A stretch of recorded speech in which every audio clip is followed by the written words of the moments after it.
Taib. Bismillahirrahmanirrahim. Assalamualaikum warahmatullahi wabarakatuh. Alhamdulillahi ala ihsanih wa syukurlah wala taufiqi wa amtinani. Asyhadu an la ilaha illallah wahdahu la syarika lahu ta'ziman li sya'nih wa asyhadu anna nabiyyana Muhammadan abduhu wa rasuluhu ada ridwani. Allahumma sholli wa sallim wa barik alaihi wa ala alihi wa ashabihi wa ikhwanih amma ba'd. Allahumma la sahla ila ma ja'altahu sahla wa anta taj'alu hasna idha syi'ta sahla. Allahumma inni a'udzubika min qalbin la yakhsha wa min tu'ain la yusma wa min nafsin la tashba wa min ilmin la yanfa. Allahumma inni a'udzubika min haulil arba'. Alhamdulillah, pada kesempatan pagi hari ini Allah Subhanahu wa taala mempertemukan kita kembali dan kita lanjutkan kajian kita bertemakan Sirah Nabawiyah. Di pertemuan terakhir tentang tema Sirah Nabawiyah kita sudah membahas tentang Baitul Arqam. Sekarang kita akan membahas tentang peristiwa wafatnya Ummul Mukminin Khadijah bintu Khuwailid radhiyallahu anha. Sebagaimana kita ketahui bersama, Nabi sangat mencintai Khadijah karena Khadijah adalah sosok yang sudah hadir sebelum Nabi Muhammad diangkat menjadi Nabi dan Rasul. Bahkan ketika Nabi Muhammad diangkat menjadi Nabi dan Rasul, dialah manusia pertama yang beriman kepada kerasulan Nabi Muhammad SAW. Bahkan ketika Khadijah sudah meninggal, Nabi sering menyebut nama beliau, Nabi sering mengingat-ingat beliau sampai mengundang kecemburuan sebagian istri Nabi. Ketika kaum muslimin mengalami peristiwa pemboikotan selama 3 tahun oleh orang-orang Quraisy, peristiwa pemboikotan itu membawa beberapa dampak, diantaranya adalah kesehatan Khadijah semakin menurun. Selain dikarenakan faktor usia, pemboikotan itu membuat kaum muslimin jarang mendapatkan pasokan makanan yang berefek kepada kesehatan kaum muslimin, diantaranya adalah ibunda Khadijah radhiyallahu anha. Sampai ketika tidak lama setelah peristiwa pemboikotan itu selesai, ibunda Khadijah meninggal pada tahun 10 kenabian, alias 3 tahun lagi Nabi Muhammad SAW hijrah dari Mekah ke Madinah, Khadijah wafat. Para ulama berbeda pendapat siapakah yang meninggal lebih dulu, apakah Khadijah atau Abu Thalib. Ada yang mengatakan Abu Thalib dulu baru Khadijah, ada yang mengatakan Khadijah lebih dulu baru Abu Thalib, karena peristiwa keduanya itu berdekatan. Ada yang mengatakan selisihnya cuma 3 hari, ada yang mengatakan selisihnya cuma 2 bulan. Dan ketika Abu Thalib maupun Khadijah itu meninggal, merupakan ujian yang terberat yang dialami oleh Nabi ketika Nabi berdakwah di Madinah. Sosok yang memberikan kenyamanan dan ketenangan di dalam rumah sudah tidak ada lagi. Sosok yang memberikan bantuan, perhatian, serta hartanya kepada Nabi Muhammad sudah tidak ada lagi. Ditambah dengan sosok paman yang senantiasa melindungi beliau sudah tidak ada lagi. Sehingga peristiwa itu adalah peristiwa yang berat oleh Nabi, yang kemudian diistilahkan oleh para ulama dengan Amul Husni atau tahun kesedihan. Terlebih Khadijah meninggal pada saat kondisi kaum muslimin belum menyenangkan. Berbeda dengan istri-istri lain yang mengalami kondisi yang menyenangkan karena kaum muslimin bertambah banyak. Kaum muslimin mengalami banyak kemenangan dalam peperangan. Rasulullah SAW kemudian menjadi pemimpin Madinah dan sebagainya, yang hal-hal tersebut tidak dialami oleh Khadijah radhiyallahu anha karena beliau meninggal dulu ketika masih berada di Mekah. Di antara keistimewaan Khadijah radhiyallahu anha, adalah ketika menikah dengan Khadijah, Nabi Muhammad SAW tidak berpoligami. Selain karena faktor kondisi yang tidak memungkinkan untuk poligami, hal ini menunjukkan kecintaan Nabi terhadap Khadijah luar biasa. Padahal kalau Nabi ingin poligami di Mekah, mampu. Setidaknya bermodalkan nasab yang mulia saja, Nabi Muhammad bisa berpoligami. Bahkan tidak ada perempuan di Mekah yang akan menolak dipinang oleh Nabi, tapi Nabi tidak lakukan karena kecintaan terhadap Khadijah itu luar biasa. Kemudian kita berpindah ketika Nabi Muhammad SAW telah hijrah. Di tahun kedua hijrah, Nabi mengalami perang besar yang disebut dengan Perang Badar. Perang Badar mengakibatkan salah satu keluarga beliau, yaitu putri beliau yang bernama Zainab, terpaksa tetap di Mekah karena Abul As bin Rabi' suaminya tidak merelakan Zainab ikut dengan Nabi Muhammad. Karena Zainab sangat mencintai suaminya dan suaminya mencintai dirinya. Ketika terjadi perang Badar, sebagian keluarga Nabi memposisikan diri sebagai musuh Nabi. Dalam perang Badar Allah takdirkan kaum muslimin menang, bahkan mampu menjadikan sebagian orang-orang Quraisy menjadi tawanan. Di antara tawanan-tawanan itu adalah keluarga Nabi sendiri.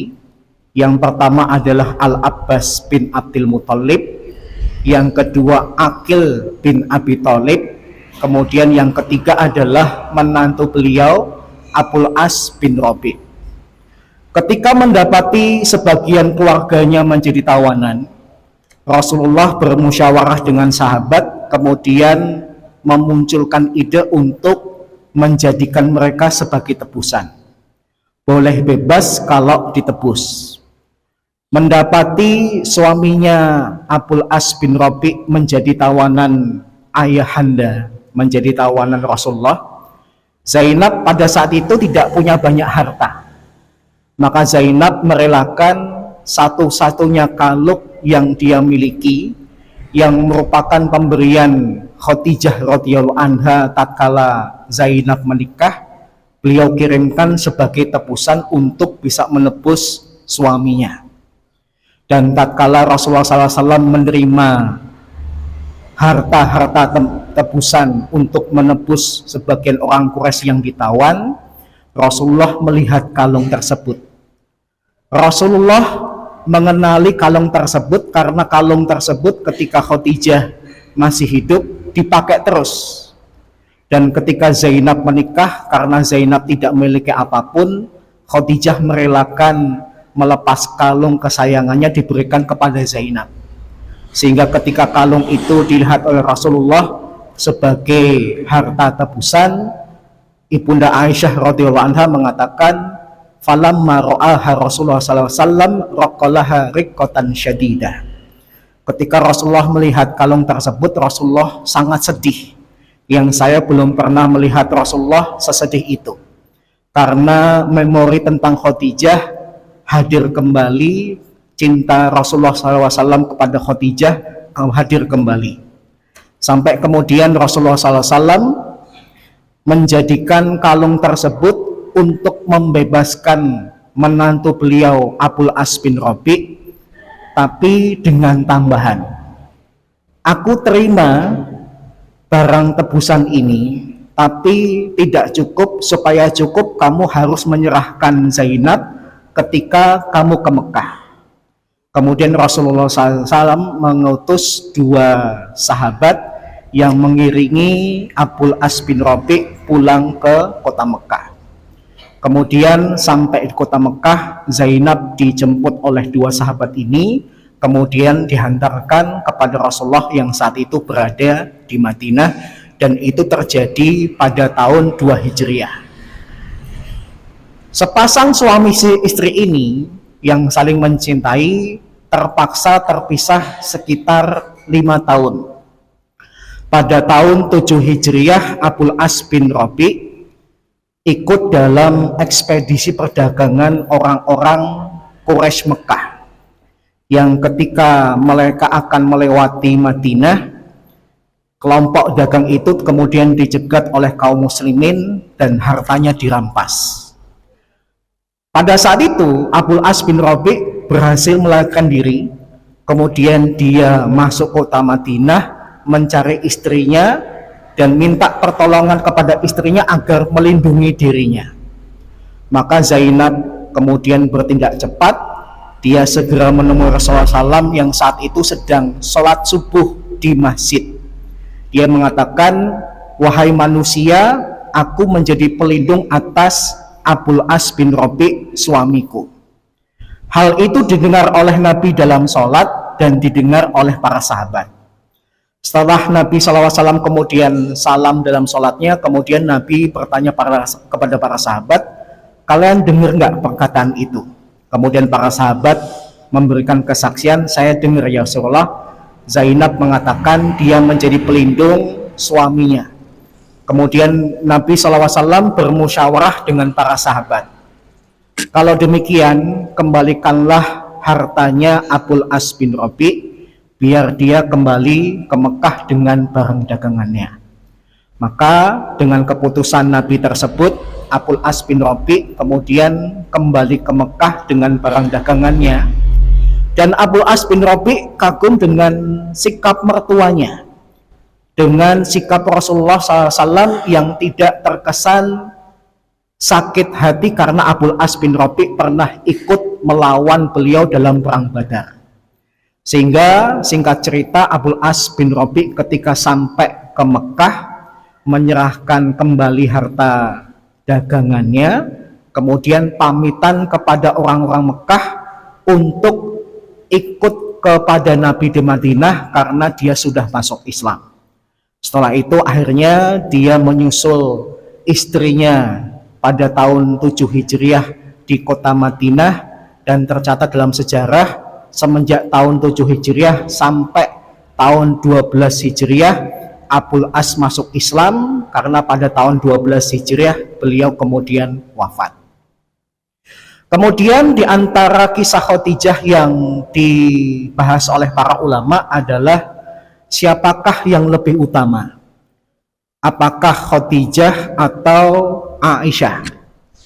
Para ulama ada yang mengatakan Khadijah lebih utama, ada yang mengatakan Aisyah lebih utama, dengan argumen masing-masing.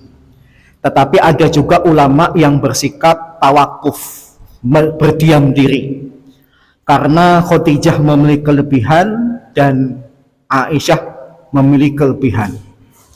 Di antara ulama yang mengambil sikap tawakuf itu adalah Ibnu Qayyim al-Jauziyah, Ibnu Katsir, dan Al-Imam Ad-Dahabi. Mereka memilih bersikap diam ketika harus membandingkan Khadijah dengan Aisyah.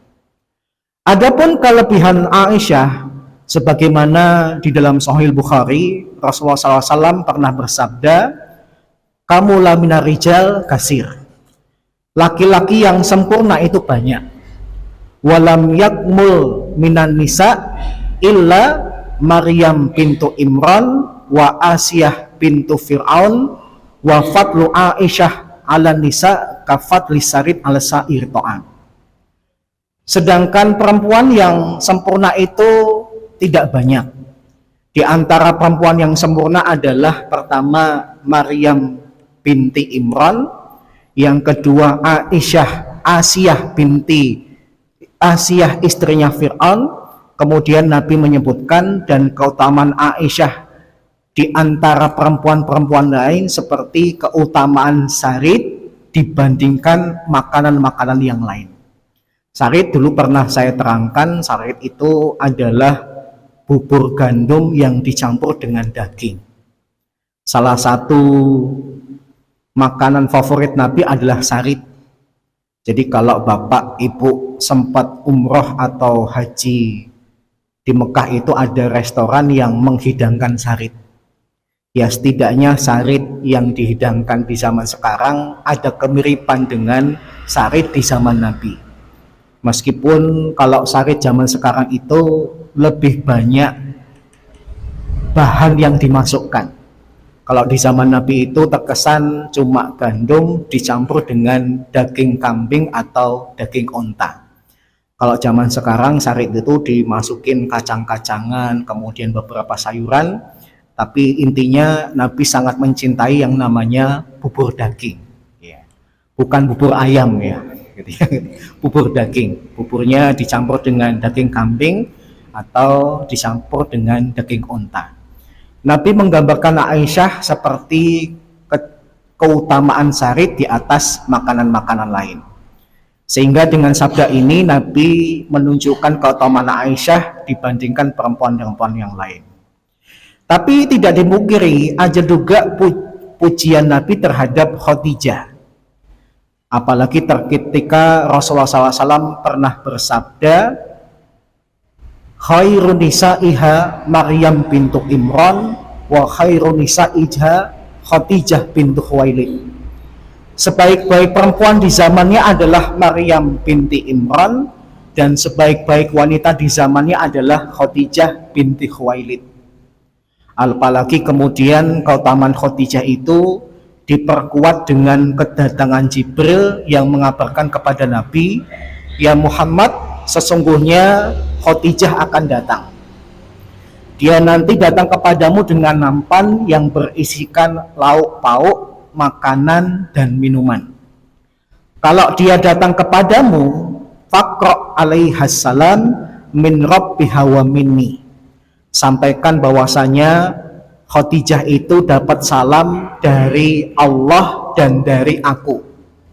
Di antara manusia yang mendapatkan keistimewaan dapat salam dari Allah dan dari Jibril, di antaranya adalah Khadijah. Wa abshirha bil jannah. Kemudian kabarkan kepada Khadijah, dia sudah dipersiapkan surga yang terbuat dari mutiara, yang tidak ada suasana hiruk pikuk, dan dia tidak akan mengalami keletihan. Para ulama menerangkan kenapa sifat surganya Khadijah itu disifati oleh Jibril dengan 3 hal. Terbuat dari mutiara, tidak hiruk pikuk, dan dia tidak akan mengalami keletihan, karena sebagai balasan atas apa yang pernah dilakukan Khadijah tatkala membantu dakwah Nabi. Terbuat dari mutiara sebagai balasan atas harta Khadijah yang 100% diserahkan kepada Nabi untuk berdakwah. Kemudian tidak ada hiruk pikuk, karena selama 25 tahun berumah tangga dengan Nabi, Khadijah adalah wanita yang mampu tidak meninggikan suara kepada suami.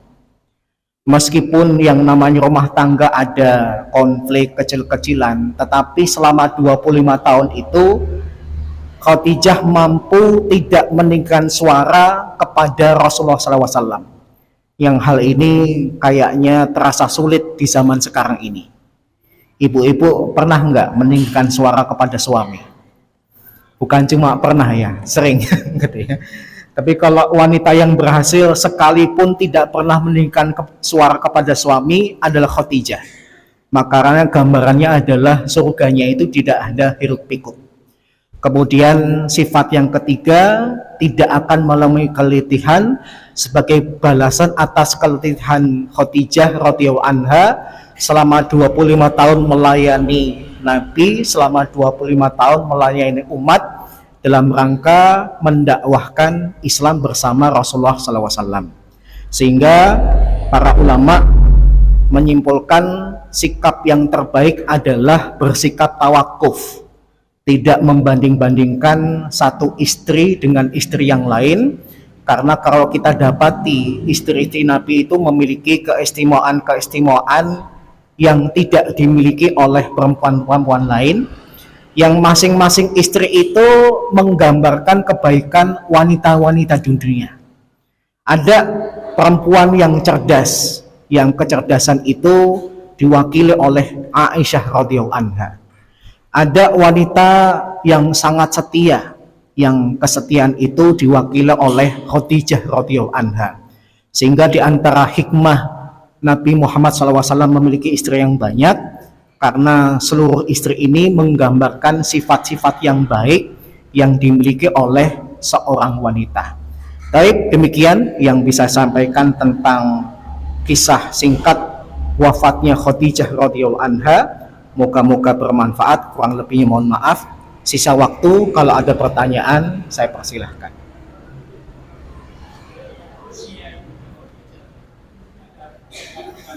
Ya. Baik, ada dua pendapat populer di kalangan para ulama. Khadijah itu dinikahi oleh Nabi pada usia berapa? Setidaknya ada dua pendapat populer. Yang pertama, usia Khadijah itu lebih tua 15 tahun. Sehingga Nabi ketika menikahi Khadijah usianya 15 tahun dan Khadijah itu 40 tahun. Yang kedua, ada yang mengatakan Khadijah itu ketika dinikahi oleh Nabi usianya tidak terpaut jauh, cuma selisih 2 atau 3 tahun. Kalau Nabi menikah pada usia 25 tahun, maka Khadijah itu diperkirakan usianya baru 27 atau 28. Tapi dua pendapat ini disampaikan oleh ahli sejarah tanpa sanad, sehingga yang mengatakan 40 nggak ada sanadnya, yang mengatakan 27 atau 28 juga nggak ada sanadnya, sehingga tidak perlu kita permasalahkan pendapat di antara para ahli sejarah tentang usia Khadijah, meskipun para ulama menguatkan pendapat yang pertama daripada pendapat yang kedua. Karena banyak literatur sejarah yang mengatakan Khadijah itu lebih tua daripada Nabi, makanya ketika masih di Mekah sudah meninggal karena lebih tua, gitu ya. Dan usia pernikahan mereka sekitar 25 tahun. Masing-masing pendapat ada argumennya. Argumen yang mengatakan lebih tua, yang pertama adalah Khadijah sudah menikah dengan 2 laki-laki sebelum dengan Nabi Muhammad. Karena sudah menikah 2 kali, maka ada indikasi dia lebih tua. Kemudian yang kedua, dari perkataan cemburunya Aisyah kepada Khadijah. Ketika Nabi mengingat nama Khadijah dan menyebut nama Khadijah di depan Aisyah, Aisyah kemudian cemburu dan mengatakan, kenapa engkau masih mengingat perempuan yang seandainya dia masih hidup saat ini, hamro asyidki, dia paling-paling gusinya merah. Maksudnya kalau Khadijah masih hidup sekarang, paling-paling ompong, gitu ya. Ini perkataan yang mengindikasikan Khadijah itu lebih tua daripada Nabi. Kemudian yang ketiga, dari hasil pernikahan Nabi itu lahirlah 6 orang anak, yang kemudian semakin mempertegas Khadijah itu lebih tua daripada Nabi. Selain itu juga karena kalau diuraikan nasab Nabi Muhammad dengan nasab Khadijah itu lebih singkat nasab Khadijah dibandingkan Nabi Muhammad 1 strip. Khadijah itu namanya Khadijah binti Khuwailid bin Asad bin Abdul Uzza bin Qusay bin Kilab. Tapi kalau Nabi Muhammad, Muhammad bin Abdullah bin Abdul Muttalib bin Hashim bin Abdi Manaf bin Qusay bin Kilab. Kalau untuk sampai Qusay, Khadijah pada ada 5 strip. Tapi kalau untuk Nabi Muhammad sampai Qusay pada strip yang ke-6. Sehingga menunjukkan Khadijah itu ada indikasi lebih tua daripada Nabi Muhammad SAW. Kalau kemudian yang berpendapat adalah mereka sebaya, cuma selisih 2 atau 3 tahun, ya argumennya karena Khadijah ketika menikah dengan Nabi Muhammad masih ada kesempatan untuk melahirkan, bahkan melahirkannya sampai beberapa kali. Yang kalau Khadijah itu dinikahi pada usia 40, usia 40 itu rawan untuk hamil. Kayaknya lebih pas usianya sebelum daripada itu sekitar 27 atau 28, karena pernikahan Nabi dengan Khadijah itu lahirlah 6 orang anak, 4 perempuan, 2 laki-laki. Wallahu a'lam. Tapi lebih kuat yang pertama. Kalaupun argumennya adalah usia 40 itu rawan untuk hamil, itu bagi sebagian orang tidak bisa dipukul rata. Memang dalam dunia kedokteran usia 40 itu konon dikatakan rawan. Tapi juga ada manusia yang usia 40 bahkan 50 masih bisa hamil. Bahkan sehat-sehat saja. Jangankan 50, saya dulu punya tetangga usia 60 saja masih bisa hamil. Sampai dia malu karena dia punya cucu, ya nanti bakal punya anak. Tapi saya lebih kagum kepada suaminya. Karena suaminya di usia yang juga 60-an masih produktif. Gitu ya. Wallahu a'lam bishawab. Ada lagi? Hah? Ya.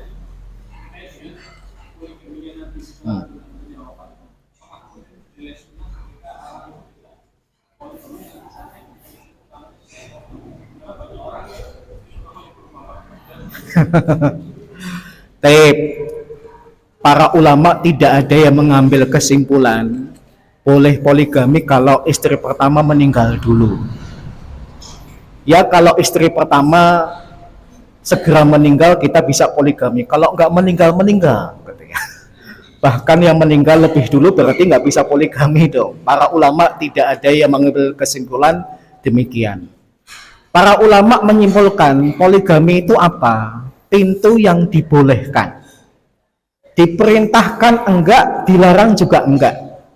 Ibarat pintu adalah pintu darurat, mau dilewatin silahkan, enggak dilewatin juga silahkan. Karena terkesan para ulama menyimpulkan poligami itu perintah yang menekankan enggak ada, larangannya juga enggak ada. Jadi terserah manusia mau melakukannya atau tidak, terserah orangnya. Yang tentu saja Islam tetap memberikan koridor batas kemampuan.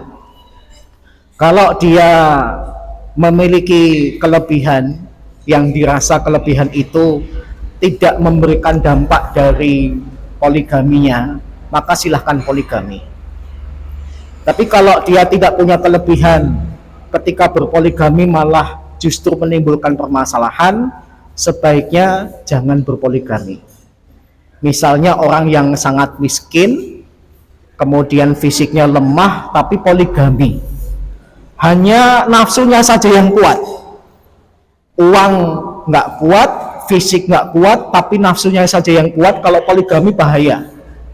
Bagaimana bisa akan mencukupi beberapa istri, bagaimana bisa menggauli beberapa istri kalau fisiknya lemah. Maka orang yang keadaannya seperti ini tidak diharapkan untuk melakukan poligami. Alangkah lebih baiknya kalau poligami itu tujuannya adalah ada tujuan untuk membantu, atau ada tujuan yang sifatnya dibenarkan oleh agama. Nabi itu tidak mempoligami kecuali janda-janda para sahabat. Di zaman itu ada kebudayaan atau tradisi menikahi janda mujahid itu adalah sebuah kemuliaan. Kalau suaminya aja meninggal dalam keadaan mulia, pasti istrinya adalah wanita yang baik. Karena laki-laki yang baik tidak akan dipertemukan kecuali dengan wanita yang baik. Maka Nabi menikahi para janda karena mereka adalah wanita-wanita yang baik dilihat dari suaminya. Yang kedua, Islam juga motivasi kalau kita menikah tujuannya adalah untuk memperoleh kebaikan, bukan tujuannya untuk membantu karena ada kebaikan yang ingin kita peroleh. Misalnya ada anak ustadz atau anak kiai, kita bertujuan untuk menikahinya karena pasti menikahi anak kiai atau anak ustadz itu nanti pendidikan agama anak kita akan lebih terjaga, kemudian kita lebih merasa tenang dengan menikahi anak kiai atau anak ustadz, boleh. Jadi poligami itu memang sesuatu yang dibahas di dalam Islam, tapi kesimpulannya boleh, tidak diperintah, tidak dilarang. Karena tidak setiap manusia itu berpotensi untuk berpoligami, dan tidak setiap manusia itu meskipun ada potensi mau berpoligami. Wallahu a'lam bishawab. Ada lagi? Sampun? Ya. Kalau tidak ada, kita akhiri sampai di sini dulu. Kita tutup dengan doa kepada majelis dan hamdalah. Subhanakallahumma bihamdika asyhadu an la ilaha illa anta astaghfiruka wa atubu ilaik. Alhamdulillahirabbil alamin. Assalamualaikum warahmatullahi wabarakatuh.